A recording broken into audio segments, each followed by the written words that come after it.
How to boost bass in Spotify. Hello everyone, this is Max. Welcome back to another tutorial video. So let's dive right in without wasting any time.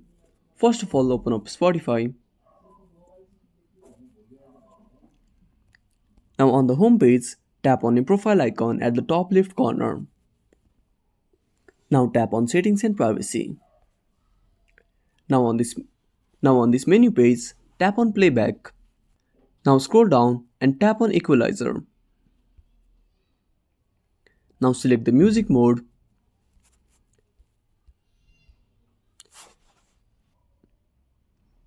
Now on the equalizer, increase the 62 Hz frequency. Also increase the 125 Hz frequency. Now this will boost your bass on Spotify. You can also increase the values to get higher bass. You can also increase the values to get higher values. So that's it. Thanks for watching and make sure to subscribe our channel and hit the bell icon. See you in the next video.